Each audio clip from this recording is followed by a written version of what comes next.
discussion on affordable housing presentation. We have the Spark X Corporation. We have a lot of them here, so we've got a couple of chairs. If we have some more chairs up, but whoever wants to take the hot seat. And if you just yeah. So then maybe if you can just do us a favor for the record, state your name and then maybe we'll state the name of everyone who's with you. My name is Sauk. Hang on for a second, before we start, I have to make this announcement because if I don't, you'll be yelled at. Where you're sitting at, it sounds like you're talking really loud. The problem is people back cannot hear you. So make sure you keep that mic very close to you, or if they can't hear you, definitely, just stay quiet. You can talk louder than that, trust me. Okay. My name is Osborne Brown. I'm CEO of a community development organization called Spark DLX. We build affordable housing in a number of ways, and our job is to engineer and put that housing in communities where they need it, and to make sure that the affordable housing benefits the community and makes it work.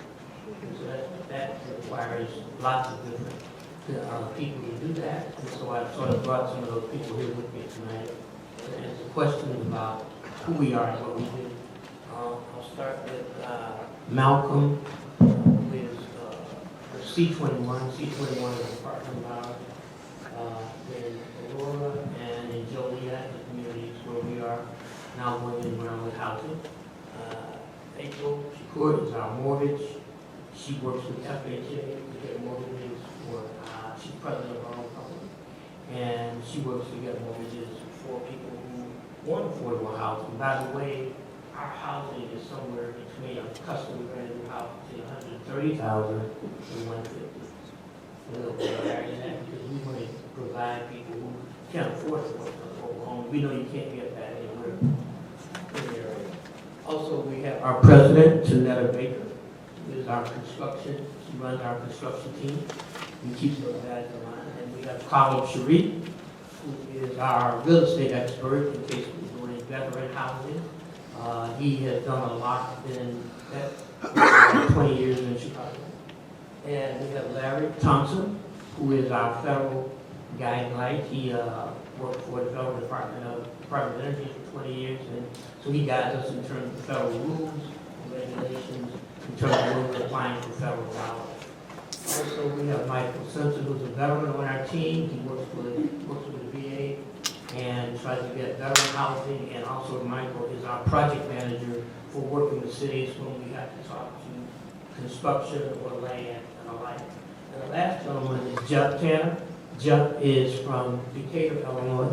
Indiana, I'm sorry. And Jeff represents All American Homes. All American builds our homes in a closed environment. We bring them out to the site. We hang them in one day. In about 30 days, the home is finished. All American is the largest builder of homes like this in the country. They build about 2,000 homes a year.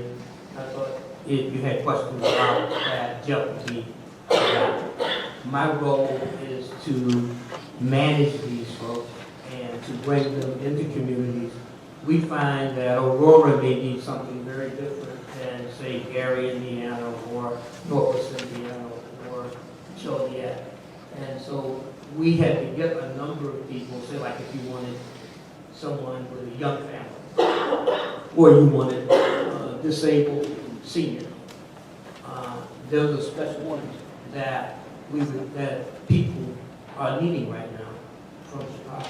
So we bring in those kinds of folks to help us with getting that housing. It's not simply just building a house, but it's really engineering that to the needs of that community. And that's how we start.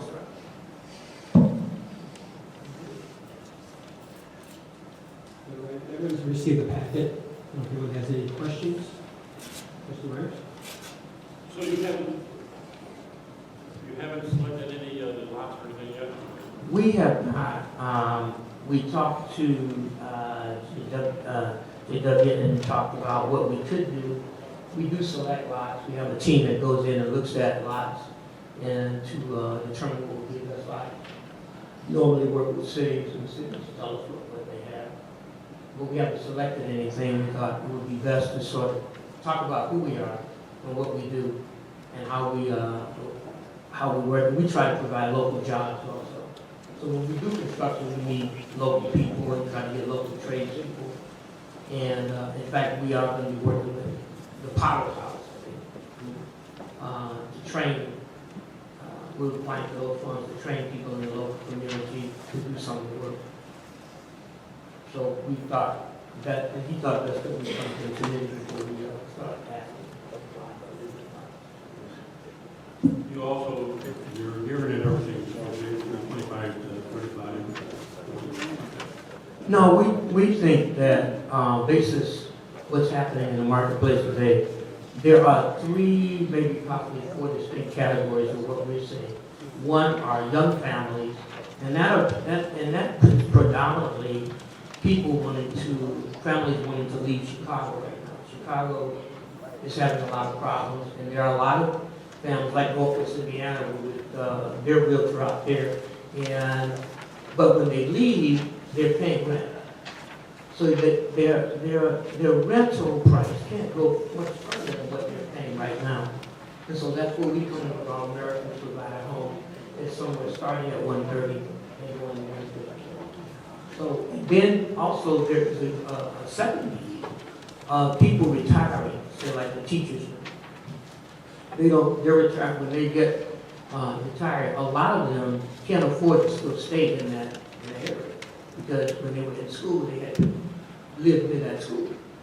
And so now you see a lot of them looking for somewhere to live in the area at a reduced price when they're out of Chicago. So that would be the second one. And we also think the third one is veterans, because veterans have the funding, but many of them need what they call ADA compliant housing. And we build that along with all American veterans. And we have April Security who works with the VA to get those people vouchers and allow them to get it. And there's a huge need for that all over the place, in every market. So those are the 3 areas we think are most From start to finish, it 60 days or? about that. It starts with us looking at the land and getting your department to get the architectural plans approved. And then we'll look at what excavation, and it starts with an excavation, and then I'd say from that it's about 60 days. At the most maybe 45. But we can build it in that. Sorry, I didn't get that. And the reason we can is because these homes are built inside and brought to the site, and it allows us to hire people in the local community helpers. We like to try to find somebody who can train them on how to work with a carpenter, how to work with an electrician. Those are things we think are important when we move into a community. But they're not modular homes, they're prefab and factory. No, they're modular. Well, prefab is what I would call a trailer. Modular is something that's built just like it would be done outside, 2x6. And what they do is build components. And with one component, you may have 4 components. And we'll come out that day and put them together, and then you have about 30 days to put in electrical and high vac and plumbing and all. Would your homes follow the federal guidelines, or do they follow the local codes and stuff that the municipality would follow?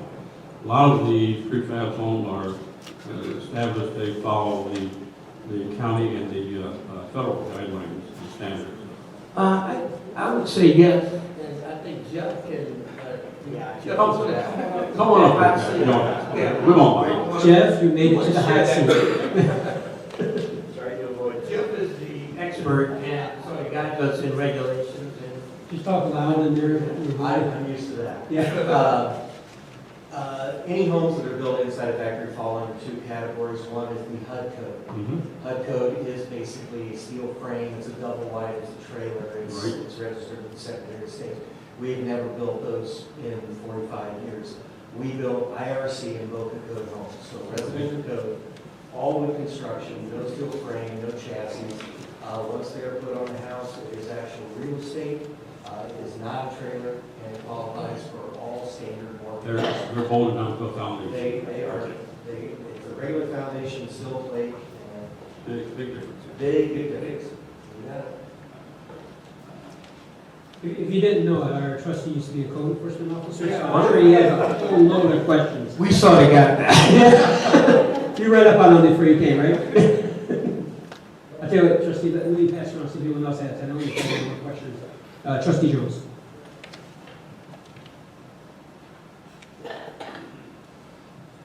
First off, I was trying to look you all up. I checked the www.2AA2016.org. Right. Nothing came up with that. I don't know if anyone else experienced that. It shows all of our houses, and that's an alliance. We also are involved with smart houses, and that's what we display that for help. Is now what you're seeing with Obamacare and all these other is that most people cannot afford those items. So we put in what you'll see on AA2016.org are all of that out. We do have a SmartDLS.com, so that also do that. But the AA16 is specifically highlighting the kind of housing that we would build in any given community, and it also talks about smart homes. Yeah. So how did you find out about Sauk Village? Or what brought Sauk Village to your attention? I'm not sure, I think we were talking to one of the guys that were contractors for us. We contract locally. And they were interested in asking us to look at Sauk Village and build it. I didn't know, I'd have to confess that. So we came over to the look, and when you go out, when I'm passing by, I'm thinking of the houses that I saw in 384. But when I came into the community, I was very impressed, and I said, wow, this would be a great place for young families to live. So I got interested, and so I caught the bug of coming back. Yeah, question about the financing. Sure. As far as fitting into the scope of this already existing homes, I mean, where some of the prices of the homes now are in the $20,000 to $30,000 range, and so you want to build a home next to it with in the range, the value of $130,000+. Yes. And how does that actually fit into the finance of the financing? That's a good question. Let me bring up one. Here comes April Shakur. And April and I have worked together several times in situations like that. And she's a mortgage banker. And she sort of directs me and tells me what to do. You know, like your wife said, go to the refrigerator, get this. April, that kind of. So I have to defer to April on how she does that. We had a similar situation in a community not too far from here, where the properties were valued at $30,000 to $40,000 and they were in affordable housing.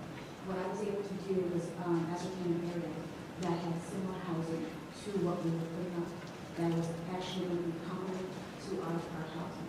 So when we were putting the values for our housing, we were doing application, we were able to actually constantly put our area.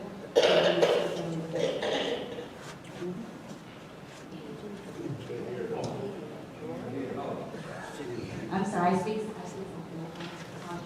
I said basically what I do is I look and see what areas have homes comparable to what we're trying to put in, and then we use the values from that. So our housing is very affordable, 130 to 150. A lot of times you're going to see these houses are going to be actually priced a lot higher outside of the community. So what we're doing is bring that value into the community and start raising our housing here.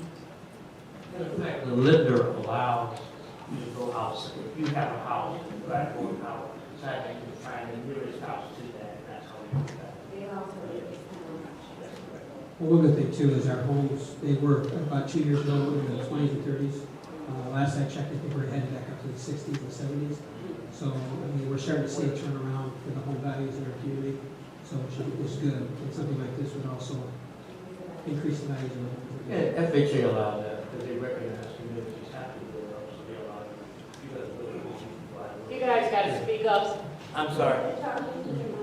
FHA allows that because they recognize communities need to go out and raise their values. And so you can go and take that home and look for the nearest home in another community and they'll price that. And that's what we want.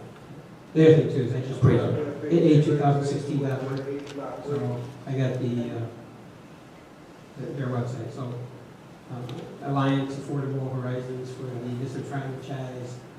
And that's a combination of all of us together because it takes a number of disciplines to really deliver smart housing and also housing for seniors who can sit at home and talk to their doctor.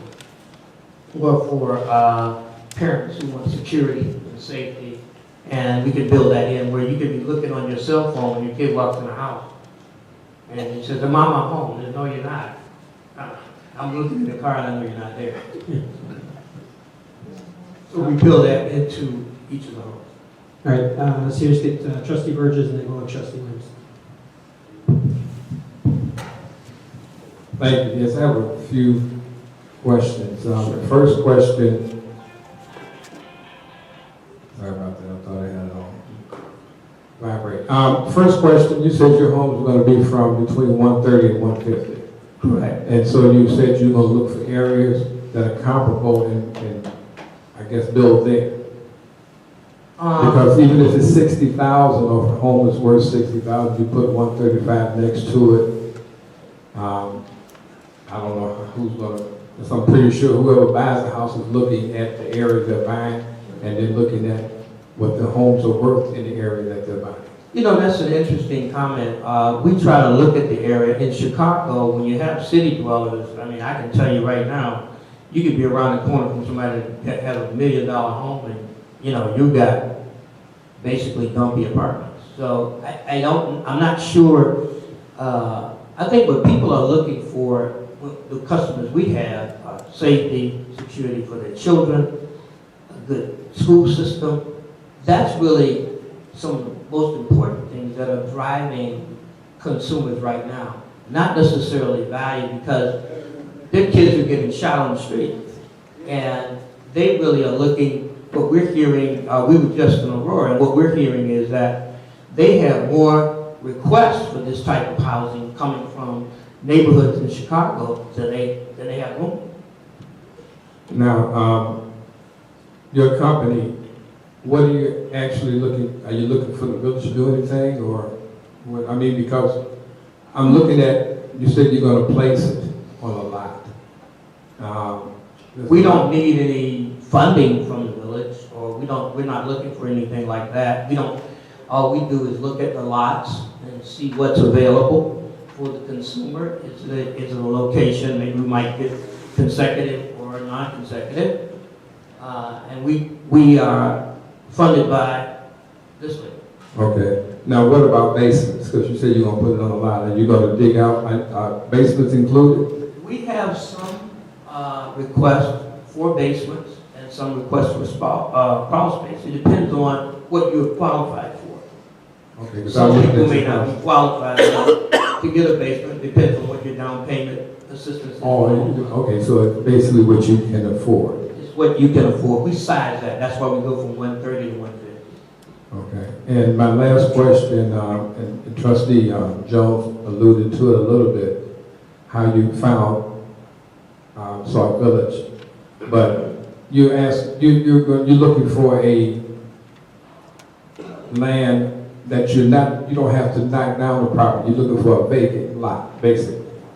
Primarily, we would look for vacant lots. If we really liked the lot, we needed to knock it down. We try to figure out how to do that also. But yeah, we look for vacant lots that already have the infrastructure, water that we can hook up with electricity. Okay, because I was thinking you're looking for maybe 2 or 3 acres that you could put the same type of home. In other words, bring out a development. No, what we found, our market is not that, because what you'll find is a lot of communities like Joliet, like all out in the western suburbs, they're already overbuilt. So you're never going to get a contiguous set of lots anyway. you're gonna have to look at how you can fit in what's in the community right now. And that's really why we have decided to go with All American, because it is modular, it's built off-site, we can bring it in and set it on the lot and get it ready in less than about 45 days without disrupting and saying, oh, we gotta build, in order to do this, we got 20 lots, we gotta have all of this property. So Okay. we're sort of a new, I think we're the new way that houses will be built, basis the last bubble that came that left a lot of property developed and undeveloped. And you'll find within that lots all over the place. And that's really the environment that we see everywhere. Because the reason why I'm saying that, most people don't want to be the number one house in the neighborhood, because that's the last house that'll sell.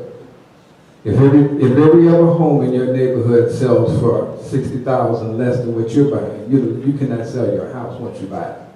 The other ones will sell first. You don't want to be the most expensive house in the neighborhood, then again, you don't want to be the least expensive.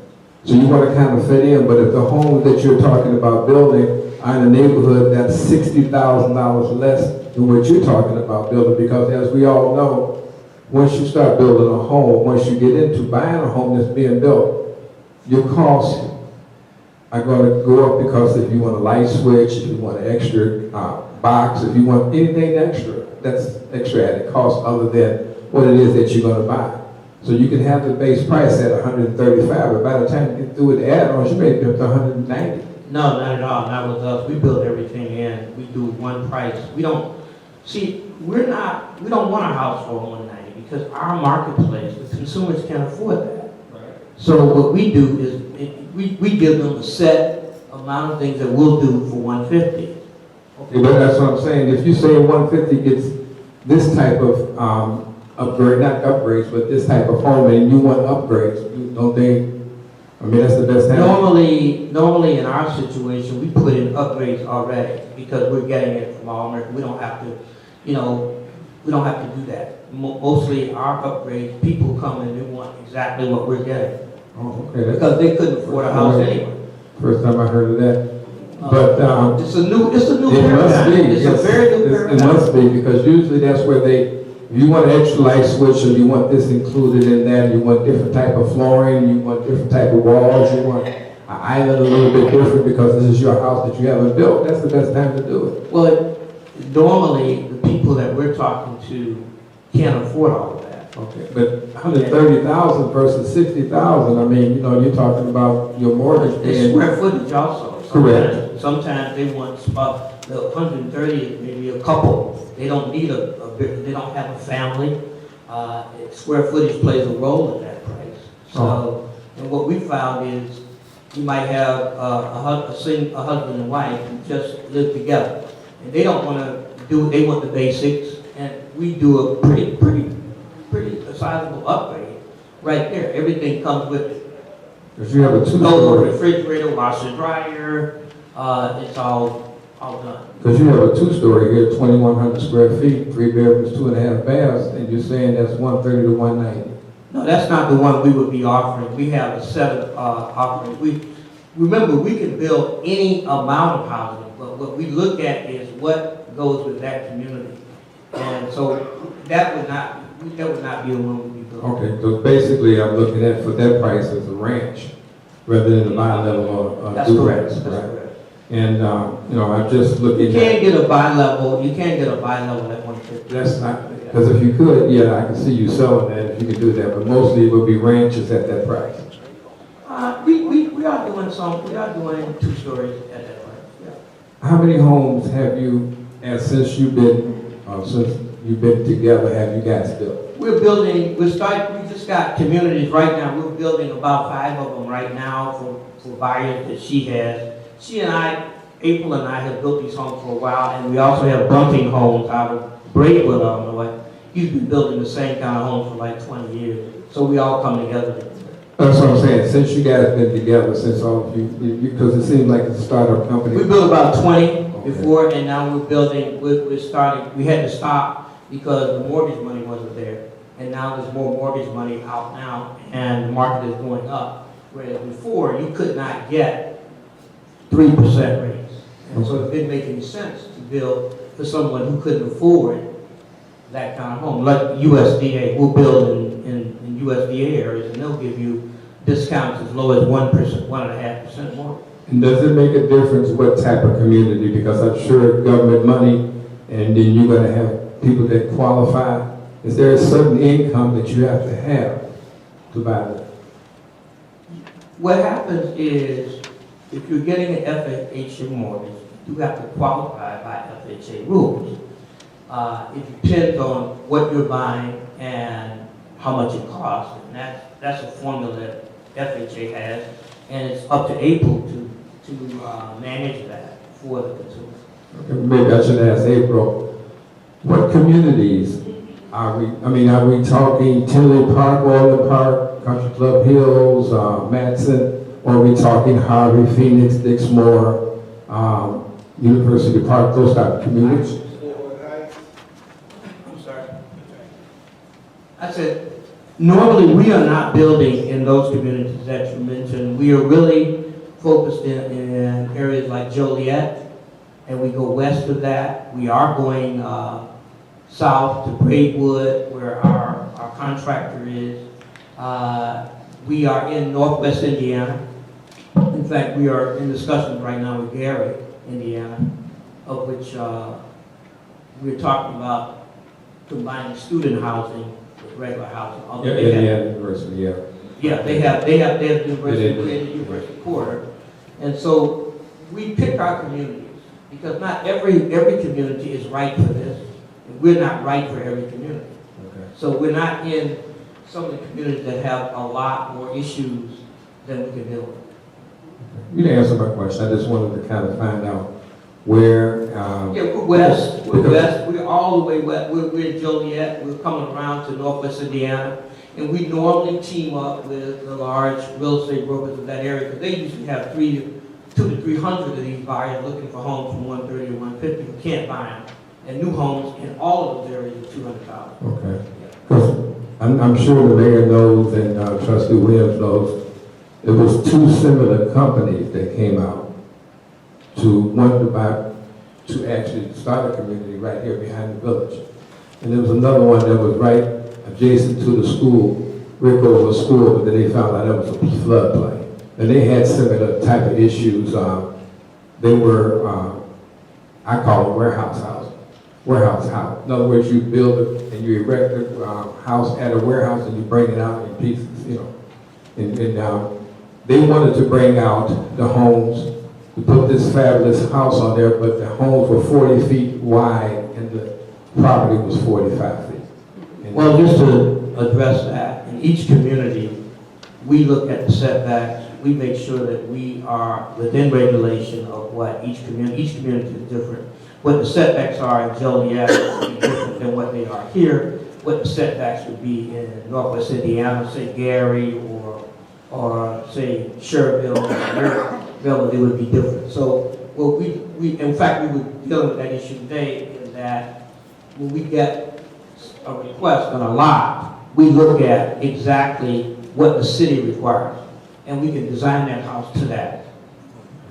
So we don't have any And you're not looking for any breaks on the certificates or the, as far as getting the different licenses? When you say breaks, what do you I'm mean? talking about from the village. You know, you have certain. Whatever it costs, that's what we pay. Okay, okay, I assume that's what you're saying. yes.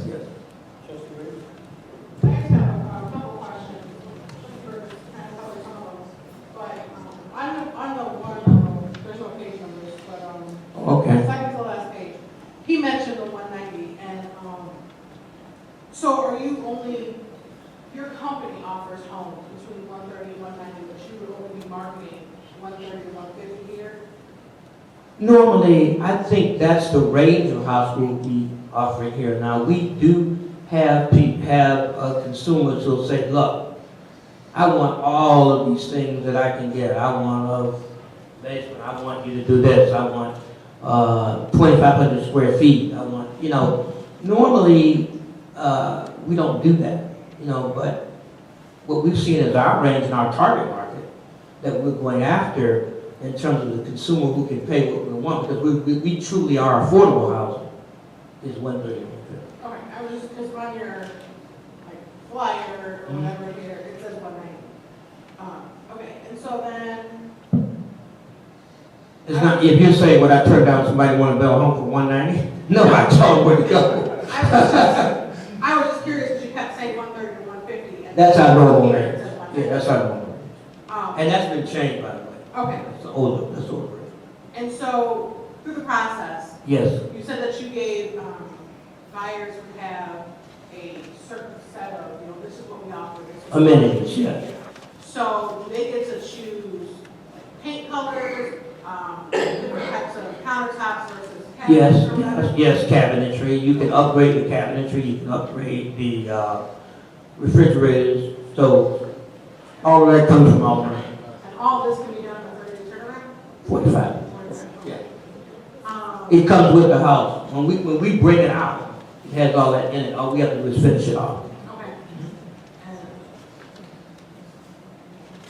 then, so, let's say that, I bought one of these properties, do you guys have a stipulation of how long a person would have to be the homeowner in this property? Or if I bought the property and then decided to make it an income property, and I moved out and then rented it out, do you guys have a stipulation on that? We don't have any control over that. That would be the city and their regulations as to whether or not you allow it to be a rental or not. I mean, what we're doing is going by FHA mortgage. So if you wanted to rent it out, you may do that on there may be an ordinance that says you can't do that. Some of the cities say, hey, you can't do that. So but that would be up to us. FHA doesn't allow that. When you bought it. But let's say you were there 2 years or something, you want to sell it, you can't, it's nothing. Right, selling would be one thing. Right. If somebody purchased it and then decided that they were going to move, I thought it was new to the income property, that was my. The question you have to be concerned about, if you're going to use down payment assistance, they have requirements that you live in the home for a certain time. So if you're getting, like in Will County, the people that we're getting housing from, they get 17% down payment assistance plus $7,500 if they qualify for the state home fund. So they get a total of $24,000. There are stipulations when you get those dollars that you have to live in the home for some, I'm not sure how many years it is, but I can find it. I think each county has something different. I'm not sure what Cook has, but I know what Will County and I know Kane County has something different also. Because I think that something that we talk about as a board is kind of trying to find ways to find home ownership. We do have a lot of, I would say a lot, we do have a good number of landlords who have a large number of homes and they're using, income properties, which is fine, but I think as a community, we talk about having more younger couples or other, just couples settling down and being homeowners and taking responsibility for their homes and kind of being part of the village in that way. So that was just my question. And that drives to the point that most of our buyers need down payment assistance. And when you get that, that requires you to be a homeowner. So that totally takes care of that. So these are mainly first-time home buyers? They can be first-time home buyers, but you do not have to be. You can get down payment assistance if you're a second-time home buyer. You cannot get state funds if you're a first-time home buyer. If you're not a first-time home buyer. There are two sets of home funds. If you're a first-time home buyer and you're within a certain income limit, you get the $7,500. If you are a home buyer and there are a set of rules that you qualify for home funds, whether you're a first-time or second-time home buyer. So, are the majority of your clients first-time home buyers? It varies.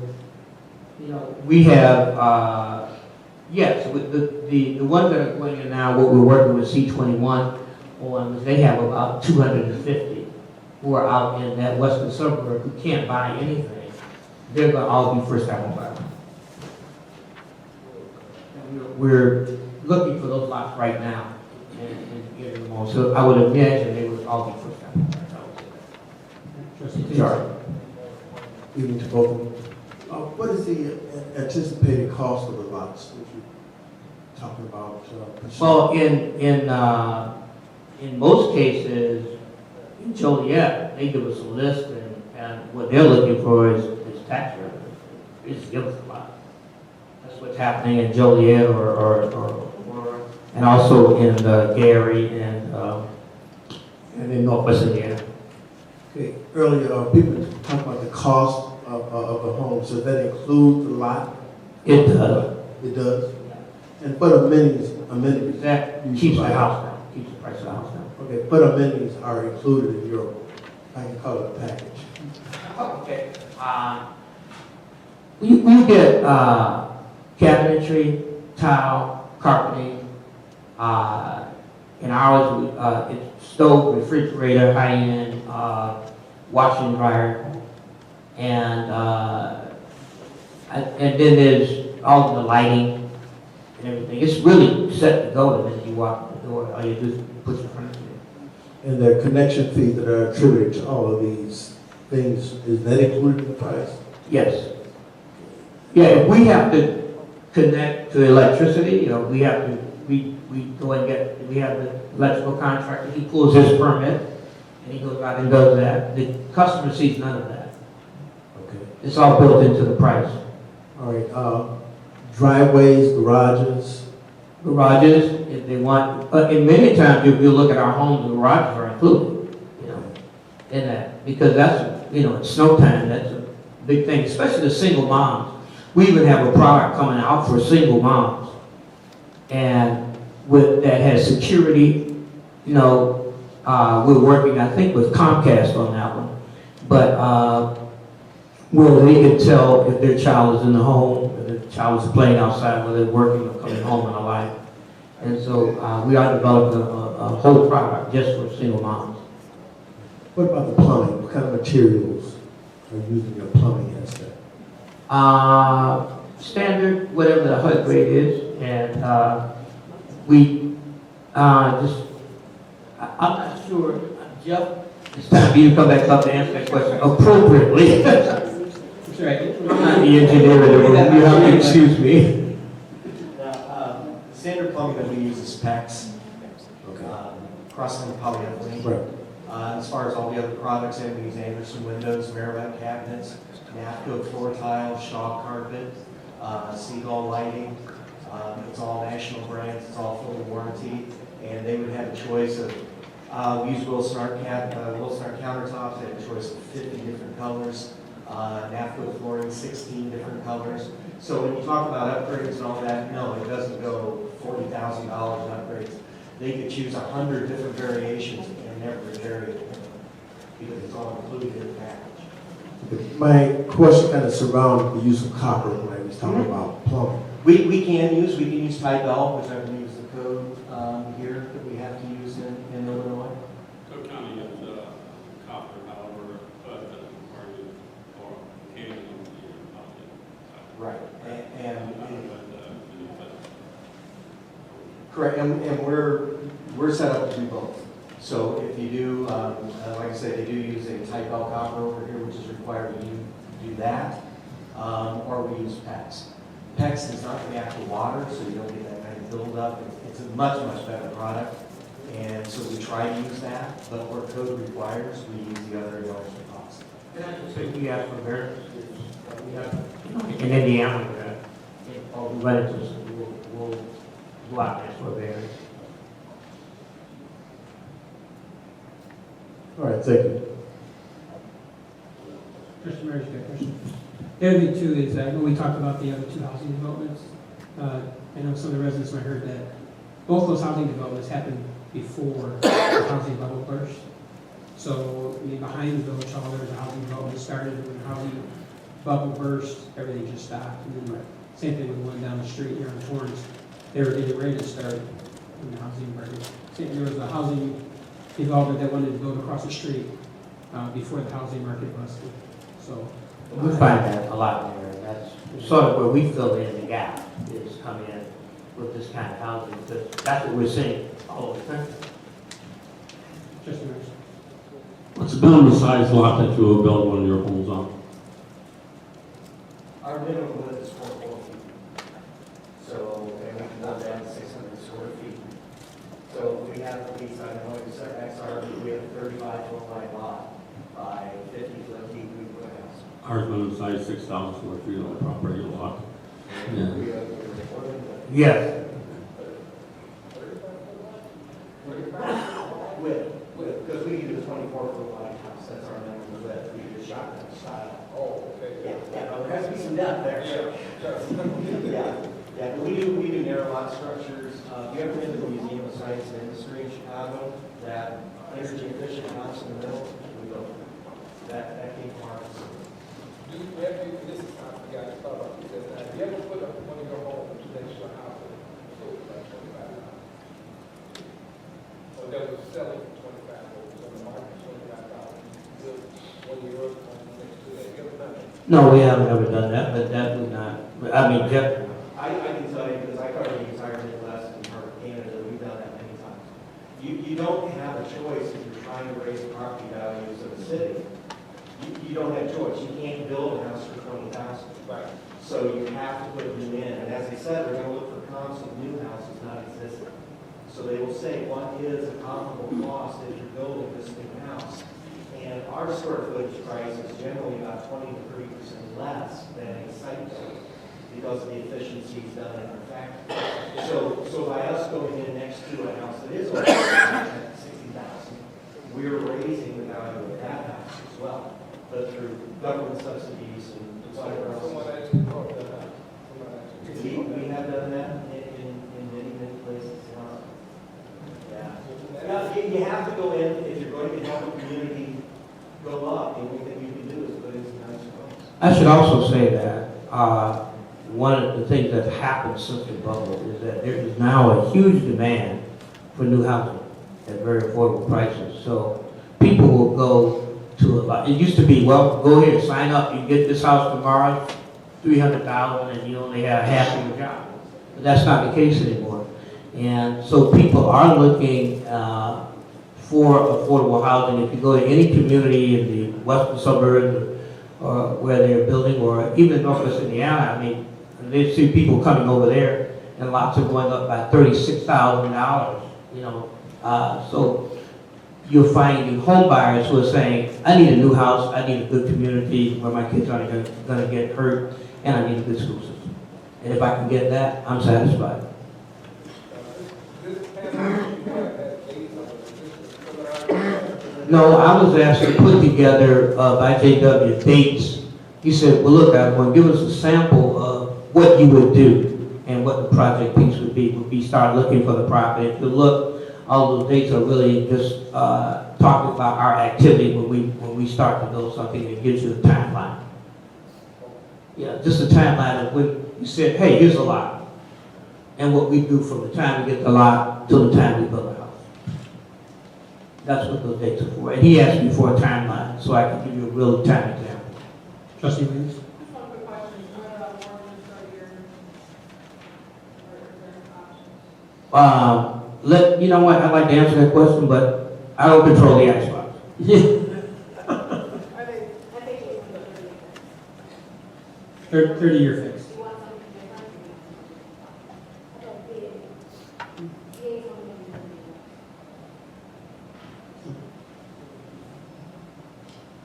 Yes.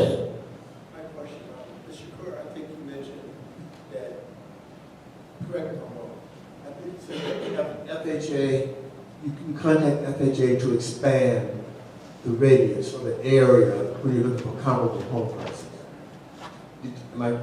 I think it's the lender she contacts who works with FHA. It's not FHA per se. It's Wells Fargo or Chase. All of these people work with lenders and they have their requirements. So they allow us to go out to that particular house because everybody knows that when you're in a way to build that, the lenders know it, that you have to go out and get a comp discount. And they allow you to do that. And that's happening in the industry, and I think New Obama and others who sort of made those deals with Chase, that's what's happening right now. It's far more lenient than it used to be.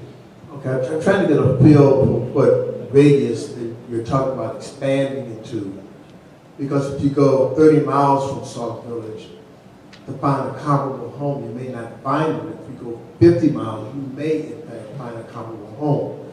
So I'm trying to get an idea of visualization of what the radius is that you're speaking of. We don't have a specific radius that we work on. What we do is we go into the community and start to build a home there. What's going to happen is the lender is going to allow us to get the appraiser out in the market and look and see what our options are. So he can actually determine where the closest comparable is going to be. And at that point, we'll be able to ascertain what our value is going to be from there. Keep in mind though, once you get the first one or two houses in the ground, there's your house. So the goal is to let them allow us to put something in right away using comparable variables that are a little bit further away. But as we start building our community, the comps are going to be right up in the second. So it's just going to be like a matter of 3 months. Okay, and the reason kind of supporting that, or my question was that when we have had tax seminars, and the county taxing authority as well as Bloom Township, they look for comparables, but they won't let you go to Olympia Fields, which may be 35 miles or 40 miles from here, to find comparables. So that's why I'm asking that question, because the home value in Olympia Fields is going to be far different than what you find in Sauk Village. It's going to be different, but you have to keep in mind that you can't build a house that's worth $200,000 and say that you can only sell it for 20 because it's next to a $20,000 house. You have to find a property that is going to be similar to that property in order to develop that comp. Now, if you take this particular home, these houses that we're building right now, between 130 and 150, you put them in someplace like Olympia Fields, you're actually going to be more for this property. We consider it high-end properties. So the fact that we're bringing them here, it is an affordable housing price. So the prices that you're going to see are going to actually bring up the community's pricing here. And like I said, after the first couple of ones that ground, we use our own comps, our own homes as a comp. So for a potential home buyer, they would contact someone in your staff and you would evaluate them and what level of property they can afford. My job is to make sure that we don't get too much house. You get exactly what you want. You get exactly what you want, but at a price you can afford. So I know that sometimes people want to go in and get a $190,000 house. My job is to tell them they can't afford it. We have to put them in the property that they can afford. So first thing to do is to get in touch with me. I will go ahead and go through the whole application process and see exactly what kind of amounts we're working with. At that time, they can start building a home, and we'll be able to put them in that range of the 130 to 150 to make sure that they fit specific amounts. Some people can get to 130, some people can't. I mean, some people can get 150, some people can't. Okay, now at that stage, you have potential lenders in mind for that applicant. My company is a lender. Okay. We're a direct lender. Okay, then you automatically pair them up and say that, I'm sorry, you're gonna have to downgrade. You can't go 190, you can go Exactly. whatever the downgrade level is. I have to keep them in a certain debt ratio. Okay, based on their income. Based on their income and their debt. Okay, thank you. I think also to add to that, April is not their first stop.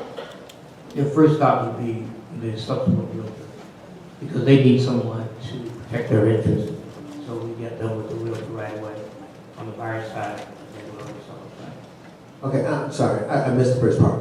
To answer, the first stop would not be April. It would be C20, the realtors that we're working with. Okay. Because in any transaction, you need protection. And so you have the realtor on the seller side and the realtor on the buyer side in order to protect that particular consumer. And that's prior to them speaking with you, correct? Once they ascertain that they want to buy a home, then they come to me. All right, thank you. Any other questions? All right. So, I guess what we'll do is I can work with JW with the next steps. You're probably looking for, you're going around looking for vacant property. We are. So you'll take the next step, get your timeline started. Just let JW know so JW can update the board every so often on where we're at. And we'd love with the board to come out and see the first home. We can't wait to do that and then broadcast it all over YouTube. That'd be great. Thank you very much. Thanks for bringing everyone. You didn't need your whole entire army to back you up, so that's good. We never know. We come prepared. All righty. Thank you very much. Thank you, Council. All right. Move to item number 3, Addendums rating, please. Mayor, I have a question. There's no questions at this point, you have to wait. All right, public comments after the next one. So, all right. Third order. All right, pledge ambulance service.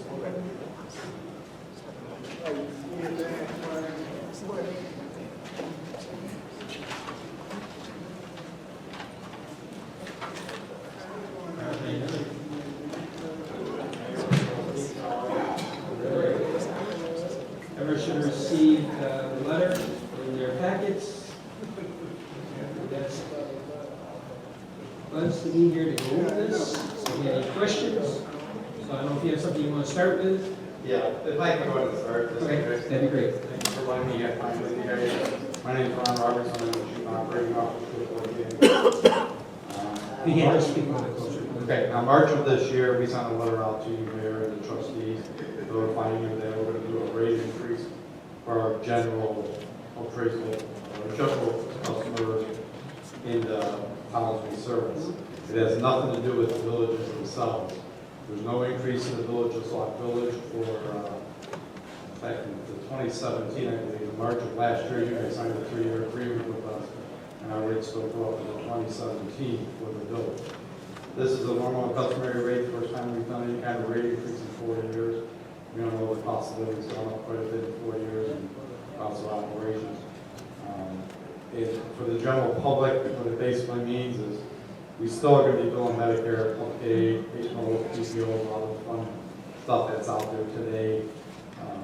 So you won't probably see a cost because we bill them directly to the insurance companies. We don't bill directly to the residents as long as you have insurance.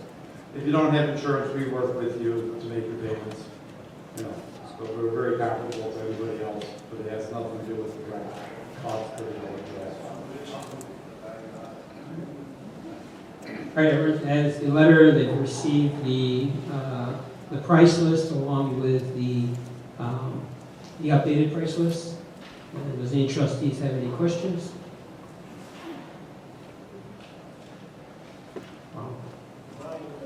Trustee Cage.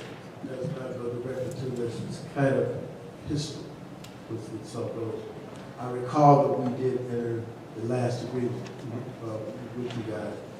Subsequent to that, I noticed that we were not currently paying for this service. Has that been corrected? At this time, the village is a little behind on payments. No matter whether you guys made the payments on time or not, we've never altered our service to them. We've always showed up. We don't charge anything extra. We don't charge interest rates. And every now and then I'll call the fire chief and say, bug somebody about maybe getting some payments. I mean, you're a little behind, but we understand. Yeah. We're always behind. We understood. Well, that's my only concern. By our delinquency, I did not want it to affect the quality of service it provided to the Will not residents. affect any kind of service to you guys at all. Thank you. Trustee Mears. We're still going to honor the rest of our agreement. If the gas price that goes up, we get it right. Gas price that goes up, you'll bill us the month after that. The gas price that goes back down, we won't, that charge won't be carried over. That price, I think it's 2%, if I'm not mistaken. 2 to 4%. Right. And then, just so you probably remember, you've been around a while, I think in the Wow. past 4 years, we've only 1 or 2 months charged extra for the gas. And those was like $4.98 a gallon. I noticed in your paperwork, and I'm kind of surprised, is that you haven't changed your basic rates since 2012? Correct. We're a family-owned business, we understand the needs of the community as well. So we understand what it costs to do this, and they get the people that need it. What is the LLSCT? Is that a certain It's transport? special care transport. That's like if you go to St. James, Chicago Heights, and you need to be trying to transfer to Christ because you're in a bad car accident, you got a bad cardiac condition, it's a special care transport. It's a higher level of education for our paramedics. It's a specialized, there's a lot more drugs, a lot more content. I noticed a few times on the calls that we get a supervisor or medic, I think they call it, on the most critical accidents we got. We have a supervisor on duty 24 hours a day, 7 days a week. And usually, if they're out there coming to major calls, full arrests, problem calls, and if they don't show up, a lot of times we get off scene.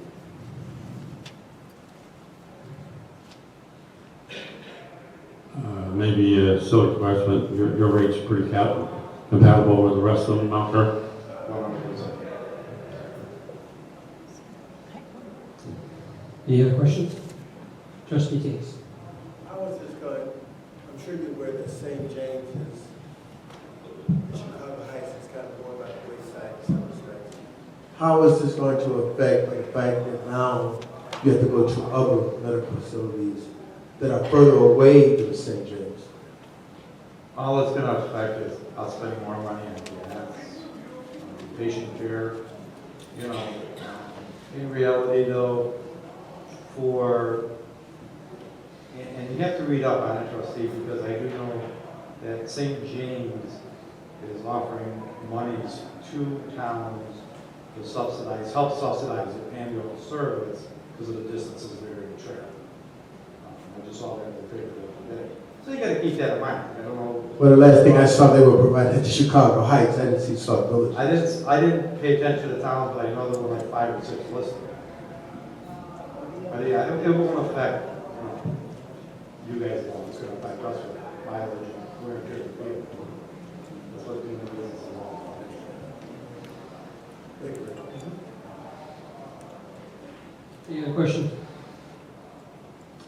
All right, here you know what these going to affect on May the 1st, is that correct? That is correct. All right. Okay, what you want to do is let's go ahead and we probably should have this posted somewhere just so the residents know the new increases. So, okay. Yes, Trustee.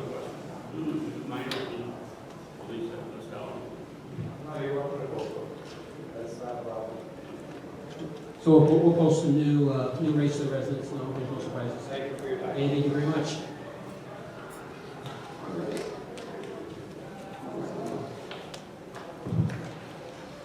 All right, public comment. All questions or comments must be directed to the mayor. Each speaker will be given 3 minutes to comment on topics of their choice. Each speaker will be allowed 1 opportunity to speak. If you have something, please come to the podium. Does someone run her mic up here, please? I got it. Mike, is there a public comment? Rose.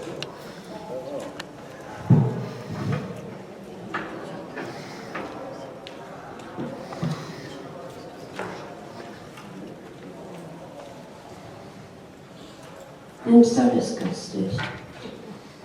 I really am. I am outraged. We have the county coming out here to help us out, to tear down the nasty homes, because people can't afford to stay there or choose not to because of the way the village is being run or not run. And you have the audacity to tell his group of mayor, I'm talking to you, because this is directed to you, of course. You have the audacity to tell these people, oh, I'll be glad, we'll be fortunate, we'll be working with you. Go pick out some properties. Have you talked to your board? Are they sitting here watching you? That was a question. Have you talked to the board about, has this been voted on? Or has JW decided that they can, how was it said, the gentleman said they'll be bringing people in from Chicago. To me, that's called steering. And I don't think that's right. And it never has been, it never will be. Where the heck do you think that? How do you like this, Mr. Burgess? You're going to get new neighbors? I'm not. I'm watching them tear down 2 houses right kitty corner from my house. Oh, since everything's also directed to you, Mr. Mayor, how do you complain it's different? Or what is an AA16 or a smart home? Or let's see, the term vouchers was used. How is that going to be used? How are vouchers going to be used for homeowners? I thought that was just renting. Mr. Mayor, do you know this? You're telling them to have a ball, go pick out some property. Let's see. Are they going to have screens on these homes or gutters? Are they going to have Anderson windows, which is right. I mean, which is good, I guess. Are they going to be double pane? Are they going to have storm windows, storm doors, sidewalks, sump pumps? Do they know about our water? But all I had to say on this, that's ridiculous. All righty. I know there's a lot of things talked about here from the resident. What you had tonight was you had a presentation from a group that is interested in Sauk Village. When it comes to voting on if they can come to Sauk Village, there's no need for a vote. Anybody can buy any property. They can take a permit out and they can build a house where it's residential. So what they're doing is getting the village board to inform the village board what they're interested in doing and what they're going to do. So anyone even sitting in this audience can find a vacant property, can have a house tore down, and have a house built back on. All they have to do is get the permits. They've already said they're willing to buy all the permits that's needed. They're willing to get the licenses for their contractors. So you know they are, like you said, it's new, but they are building houses in other areas. They mentioned Aurora, Joliet. They mentioned Northwest Indiana. Mentioned Gary. He also mentioned Maryville and Cherville. So and he talked about Gary over by their university. So again, you have to first of all when you listen to the presentation, and they'll be working through our code enforcement and getting the permits. Just like they said, they'll follow the local codes. You talk about how they're getting their loans. They talked about FHA. They talked about HUD. They talked about vouchers when it comes to, depending which county you're in, first-time buyers. Those are vouchers that they provide to first-time buyers so they can get a certain percent of their money. So that voucher may be for $7,500, which was mentioned here tonight. $7,500 to go toward that new home to help a first-time buyer. So again, this is first time, if I can remember right, don't quote me on this, if you want to try to quote me. This is one of the first times I can remember anyone talking about coming and building homes in Sauk Village just when the market crashed. So we're seeing a turnaround. We know that when the market crashed, Sauk Village homes plummeted. We got some good news a couple weeks ago about how home values are going up. I talked to some realtors, I talked to some of the people buying homes. For quite some time, we saw investors coming in and picking up homes for anywhere from $5,000 to $25,000. I was talking to an investor the other day. He stopped by and said, "Hey, Sauk Village doesn't have any more of these homes." And that's where they said that homes are starting at $60,000 and going up. So that tells us our housing markets, housing home values are going up in Sauk Village. Will they ever go back to where they were? We can remain hopeful, but I don't see it. I don't see it nationwide.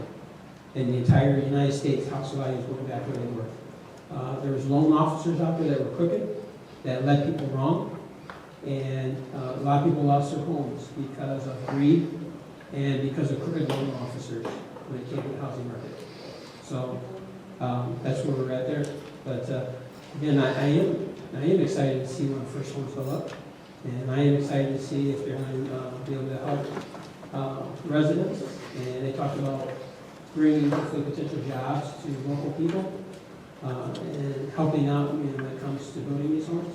So whenever you have any type of expansion, any type of building, that brings revenue to your community. That puts people to work. When they come in here, they're going to buy their coffee at Dunkin' Donuts or White Cat or at McDonald's. They're going to buy their lunch here while they're working. Again, it gets people coming through your community to see these homes. And again, it's helping. It's helping people, and it's also helping bring people to Sauk Village. So, all right, next. All right. I don't see anyone, so we'll move to miscellaneous. Trustee Williams. Okay, Trustee Burns.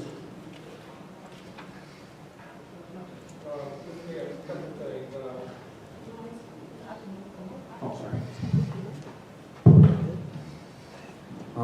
I'm asking now that we can put on the agenda for the next committee meeting with CalCom, that we can get an update from them between, it's been a year now, and we were hearing different things, so we kind of trying to, I would like to see if we can get them out here at the next committee meeting, so we can get an update from them. This one. And then also, it was mentioned, I didn't see where, I did see the letter that was sent out of us getting money, I'm sorry, of different communities getting money from St. James. I just want to know that, was our community included, or did you find out, are we getting any money from St. James Hospital or Franciscan Hospital? Okay. Also, next Wednesday, not this Wednesday, next Wednesday, I will be having a meeting. Public Works meeting will be next Wednesday here at the village at 7 o'clock. That's all I have.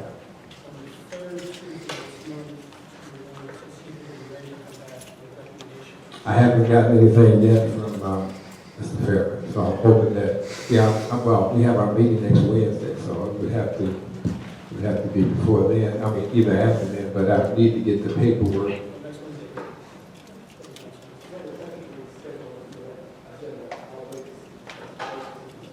Yeah. Right, it had to be next, which would be the third Tuesday, right. Next Wednesday, second, yes. Okay, so I'll have a meeting before then, but I just need to get the paperwork to find out exactly what we're talking about and what the stipulations are. Trustee Tate. The presentation we just received concerning the housing, I think is an issue that would have been important to the housing committee to review and perhaps provide some input. And I don't know if the housing commission saw this information and had the opportunity to do likewise. But since you have these two groups of individuals in Sauk Village, it would be good to have some input from both of them. Just so there's clarification on some issues. The second thing is that, and I haven't told him yet, to Trustee Jones, the Easter egg hunt, I think went very well. It was well attended. The negative comments I had regarding that was that we had a volunteer who attended that event that policed up the area, cleaning up trash, put it in the garbage barrels that we have out there. And I just don't think that it's the proper appearance that we want to have, especially for visitors to go on cleanup duty. But I'm glad they did do that. It kind of helped before the bulk of the crowd got there. The second part was, I remember that the comment was made, or request was made to do something to make that area by the community center a safe area. And this is the water, moat, swamp, wetland, whatever it's called, detention pond that's over there. Floating in the water on Saturday were blue trash barrels. And I asked some of the volunteers from Parks and Rec to talk to the parents to make sure no children were playing near that area and fall into the water. And what piqued my interest even more was I remember when the question was asked about securing that area, the comment came out that you want to maintain the appearance of the area, put up any barricades or anything over there would distract from the appearance of the area. I'm a little more concerned about the safety of children who may be running and playing near water and accidentally find themselves in the water. So I just thought that was kind of odd. And lastly, I addressed with the Mayor Pro Tem at the meeting that I thought it would be a good idea to hear a plan or something that addresses the audit that we just completed, since there were numerous infractions that were repeat infractions, and yet to this date we have nothing to talk about what's going to be done to correct the problem that were identified in the audit. I'm not sure of the jobs that most people have had, but when there are repeat infractions, normally someone has to pay the price for that. And whether it's a week off without pay for not doing your job, 10 days for not doing your job, there should not be repeat infractions without some action to correct them. And we're seeing, or we saw this last audit, repeat infractions, but I've yet to hear of what's been done, going to be done, to ensure those things do not appear in the next audit. So it would be kind of nice to have some type of a plan that this administration put together to address these deficiencies. That's all I have. Regarding the audit, we did bring it up at our budget and finance committee meeting last week. However, we just got the third quarter budget, and the entire meeting was focused on that. And we do have stated in our minutes, we did say that meeting, that our goal is to go over the audit that you suggested at the last, at our next meeting this month. But it may be pushed off until May's meeting, because what we're hoping to do this month's meeting is go over the budget, because the budget ends at the end of this month. And we thought as a committee that it would be more important to do the budget and then put the audit off until May, because the audit is something that's already happened. So it is something that the budget and finance committee has reviewed. We did talk with the JW again the whole time to know that it's something that's prevalent, it's something that you asked for, and we are working on it. It's just the third quarter budget, we want to do a report out as soon as possible on that, and now we have to work on the budget for this month. Something else that you guys had was doing something with our aging report. We talked about that a couple of months ago. And is that included? Have you guys decided to address the issues with the aging report, or is that on the back burner? What's going on with We that? did discuss the aging report, and that was a couple of weeks ago during a meeting, and we asked them to present something, a simple document to the board. And I will say that I did tell him that the third quarter report was more important than we discussed. So I will remind him, he might have kind of put that back if we work with the third quarter and the budget was at this month, but we can do it kind of done a lot of things. So I will send him an email right now, actually, asking about that report that I asked, and then we make sure that it's up to the board. And I'm not beating up on your committee. I But I just think when we talk about the aging report, as we talked about Buzz ambulance earlier, when we're delinquent in paying bills, thus the aging report, I think something should be done to address those issues, to minimize that dollar amount, whatever it may be. And then, of course, the audit speaks for itself. Thank you very much. I should make a statement. I know that if you use the word infractions, let's make sure we're very clear that the residents understand that when the audit is performed, the auditors provide suggestions. The auditors don't come in and tell you how to run the community. So what you consider as an infraction is a suggestion. The auditors sit here also and inform the village that they understand that some of these suggestions will continue to probably be on the audit because there's a cost included, which they've talked about. Some of these suggestions require additional headcounts. And we all know that communities like Sauk Village and surrounding communities cannot afford to bring on additional headcount. So when you look at these suggestions, we look very seriously at some of these suggestions, and some of them, one of the suggestions that we're working on trying to come back with an amendment to the expense policy, where they were happy that we put an expense policy in place. However, their suggestion is that a person does not get paid until after it's been approved. So one of their suggestions is when you go to a seminar, you go anywhere, you're going to pay for it.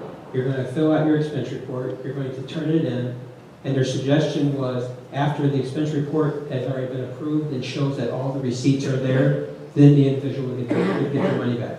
That was one of the suggestions that were found in the audit. That's one of the suggestions that she brought up during the meeting. So we are looking at some of these that can be pretty easily addressed.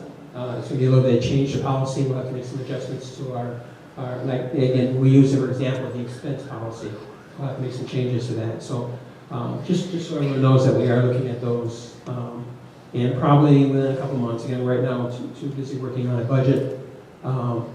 But within a couple months, we'll come back with some changes to some of our policies and present it to the board. But again, there's going to be changes to policies that employees are not going to like. Because imagine an employee having to go spend out money out of their pocket, come back with the receipts, and have those receipts approved prior to getting paid. That's something the board's got to decide if they want to go with one of the suggestions from the auditors. All right, Trustee Jones. Parks and Recs. I know the difference between suggestion and infraction. I spoke of infractions, not suggestions. So please don't twist my words. You have everything wrong. Okay. Parks and Recs Committee meeting will be this Thursday, the first Thursday of every month, the 7th of this month, 7 o'clock in the community center. I just want to thank everyone that participated, that helped out, that helped stuff the eggs. The residents really appreciated it. To look at their faces, the kids look like they had a great time. The parents look like they had a little freedom. Some of the kids were doing the coloring books and everything. And I think it was a great turnout. And I just appreciate the volunteers. I appreciate everyone that made things a lot easier. It was a great turnout, and hopefully I could get more volunteers to help out with some of the upcoming events. And the summer program is still putting some of the finalizations on that for the summertime program when the kids get out of school. Still need volunteers for during the daytime hours from like 8:30 to like 3. If anyone's available or would like to volunteer to help out with the kids, that would be much appreciated. And that's it. Oh, and another thing, and everything went fine. It's just one person that was passing out flyers that shouldn't have been passing out flyers. And I hope that we have an understanding that we don't have that problem again. All we have to do is bring it up to the committee. I have a committee meeting this Thursday. And if you would like to pass out anything coming up, just present it to the committee, just as that's what the committee is for. Thank you. Trustee Washington. Thank you, Mr. Mayor. Just want to remind everyone that Neighborhood Watch will be having our regular meeting on next Monday, April 11th at the fire station at 7 o'clock. As you know, Neighborhood Watch meets every second Monday of the month at the fire station. I also want to remind everyone that this coming Friday, we're going to be having an extra rehearsal for the play that's coming up at Rick Oprah on Friday, April the 15th. And our last Saturday rehearsal will be this coming Saturday at 11 o'clock to 1:30 at the community center. I want to thank all the people that called me on this week, and I want to thank all the people that's been inboxing me that want to be in the play. Some people didn't even know about the play, but they found out about it through other means, and I'm just so glad that everything is coming together. It's going to be comedy, it's going to be funny, it's going to be exciting. We have a lot of people in and out of the village that's participating in the play, and we are looking forward to having a great time. After the play is over at Rickover School, the cast that's in the play, only those that participated in the play will be coming back down to the community center, and we're going to have refreshments and take pictures with our special guests. We have one special artist, youth artist that's up and coming. He was on the Ellen DeGeneres show 2 months ago, and he's coming to Sauk Village. We are very happy about him and his manager and his team that's coming. We have people that's in the village that's doing different things in the play. So if you don't have your tickets yet, or if you can't come and you want to purchase a ticket, just see me, or you can come to the village hall and they'll take care of you at the front window as well. And that concludes my report. Trustee Myers. Thank you, Mr. Mayor. Just a couple items. I've already received about seven entries for the parade, one good. I sent out 50 letters to the businesses and urged them to participate. It's a good way to advertise their business and so forth. That's where I got the 7 invitations already. Tomorrow I'll send out over 100 fire and police entries. That'd be the first mailing. And usually you do a second mailing approximately about a month and a half later. And I'm planning a subcommittee meeting with the Ordinance Review Committee, April the 21st at 7 p.m. here. There's still a couple ordinances that we have to get off the books and get started on. And with that, I enjoyed coming to both of the Easter egg hunt that went downtown and just see the kids enjoy it. So I liked Mr. Jones, how he has set up his, and especially the little ones that enjoyed it. So it was a fantastic day at both of them. The kids enjoyed themselves. We had beautiful, beautiful weather, and it's a tradition this town should keep forever. Thank you, Mr. Mayor. That's all I have.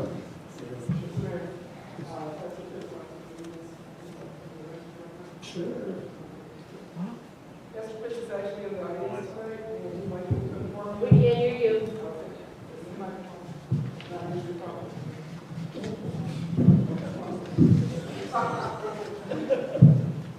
Okay, thank you. Pastor Pitts is in the audience tonight. He'd like me to read this to everyone. There's a health promotion community health fair with the Alpha Kappa Alpha Sorority Incorporated Theta Rho Omega chapter in partnership with Holy Praise Tabernacle Church of God in Christ.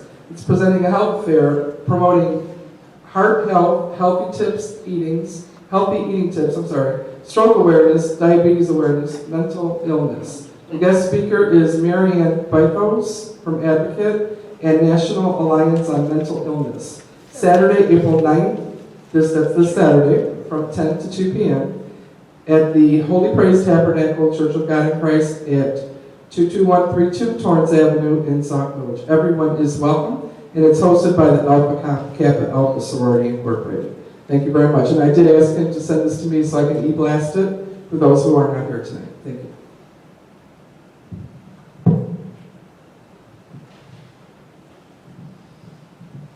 All right, let's go through some of these things. So just so everyone is aware of, I know that Trustee Myers talked about the parade. The parade will be on July 2nd. That'll be Saturday. We'll be presenting to the village board within the next couple of meetings fireworks. So we have the fireworks that July 2nd also that night. We're looking for. Let's make sure the park, we're going to do everything back in the park, so we'll be using the park the whole entire day on July 2nd, so make sure Parks and Recs understand. We've got public relations to start working on getting vendors. So you guys got your subcommittee going. So we'll make sure we have a full day of events on July the 2nd. All right. The St. James update. I'm just going to skim through this real quick. We have a memorandum of understanding with Francis St. James Hospital. As everyone knows, we set on as mayor, I sat on a safety committee, working with mayors on the south suburbs, working with St. Francis. This is what we came up to. Was number one, they pledged to continue to serve the residents of Chicago south suburbs by investing $137 million in their hospitals. They maintain, number 2, maintain Care Links Transportation Service, a free resource that provides patients information about available public and subsidized transportation services. They're looking at an investment amount of $110,000 annually for this one. They are going to move the Francis Primary Care Clinic to the professional office buildings on the current Chicago Heights campus. That will be part of the $137 million investment. They will set up a Franciscan on-demand virtual health stations. There's going to be 3 points for public access. That's going to be approximately $75,000 for 3 stations. They're going to place primary care physician offices in communities most affected by transport issues and high patient care loads. That is an annual cost of about $200,000 a year per office for a total of $800,000 a year. Let's see here. Oh, you know what? Back to one. We're talking about setting up a Franciscan on-demand virtual health station. Their first one is going to be located in Fort Heights, and then they're looking at 2 other communities. So we'll be working on to see if Sauk Village can be one of those communities. Go to number 5, provide emergency medical services, financial assistance. This is where a lot of people have been talking about the financial aid. We're able, when St. Francis first came to the communities, they were offering about $25,000 per community. As mayors, we were able to join together, and St. Francis bumped it up to a total of $1.5 million. Of that $1.5 million, $300,000 will go to Chicago Heights, and then the other $600,000.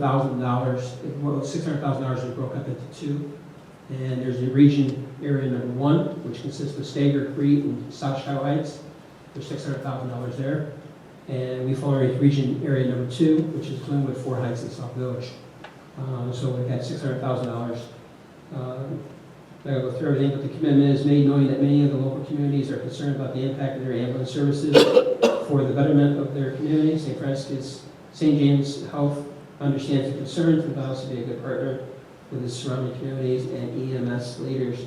While it's understood the mutual aid agreement between municipalities will always be in effect, Franciscan St. James Health wants to assist its surrounding communities to be able to provide appropriate ambulance coverage for their residents.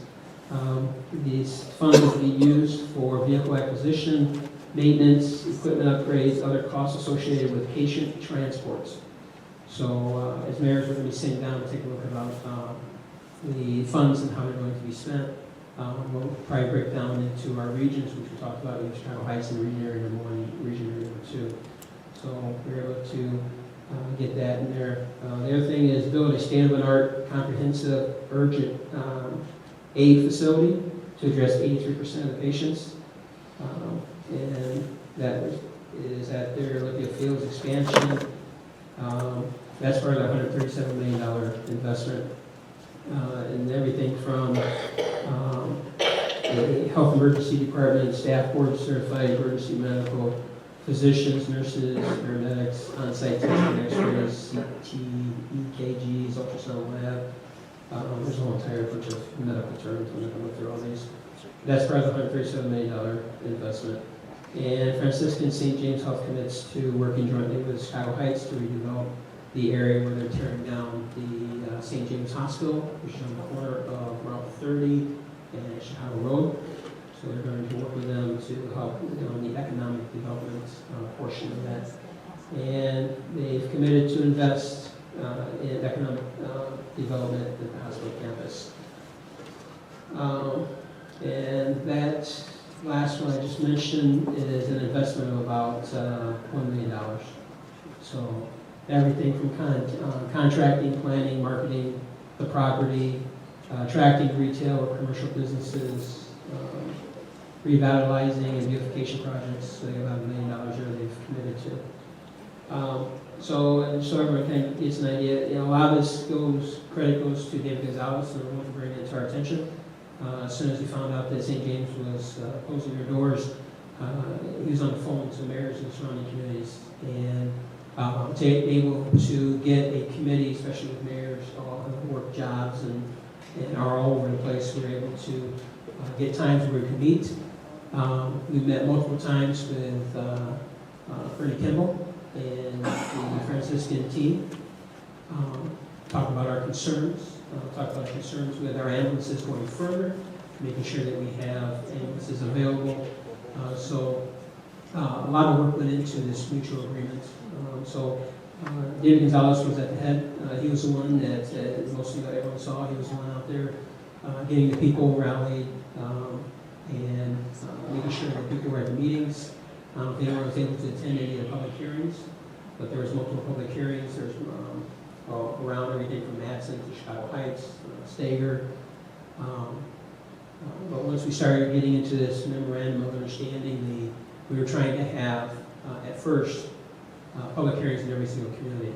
But once we started getting into this memorandum of understanding, we started getting into more depth conversations with St. Francis. We kind of held back on the amount of meetings. That's why there's only 3. So we've got, of course, myself. We've got Ken Peterson from Stager, Michael Einhorn from Crete, Ronald Gardner from Glenwood, David Owens from Chicago Heights, and I don't know if Mayor Griffin signed this yet or not, but he was also a little bit, he wasn't as much involved as all his mayor's work, but we made sure that he received all the information as we went through these discussions. So, kind of give you an idea of what we're working on and try to make sure that the residents of Sauk Village have, in case there's an emergency, we'll make sure that we have accessible access and make sure that we have what we need for our residents. So, with St. James being taken down within a couple of years, it's not going to happen overnight. But as we already know, St. James has already started moving their services. So they're providing less services at the St. James location, they're providing those services at Olympia Fields. So over the next couple of years, you're going to see less and less services, and then you're going to start to see them start to tear that building down. You're going to have a big vacant lot. So that's where we're at on that. All right, with that said, I ask for motion to adjourn. So, hang on. Just.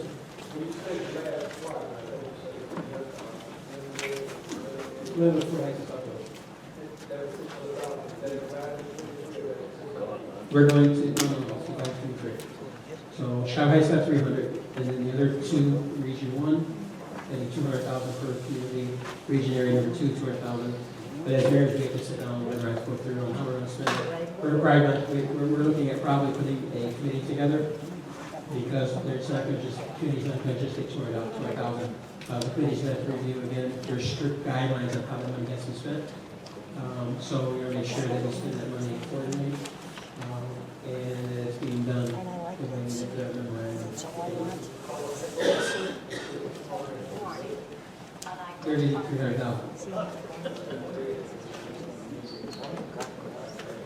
The $1 million goes toward the commitments for economic growth. They're going to use that $1 million for marketing the property, for beautification, that kind of stuff. All right, and that's coming from St. James Credit System. All right. All right, with that said, ask for motion to adjourn. Got a motion, got a second? Got a motion and a second? All in favor, say aye. Aye. Meeting adjourned.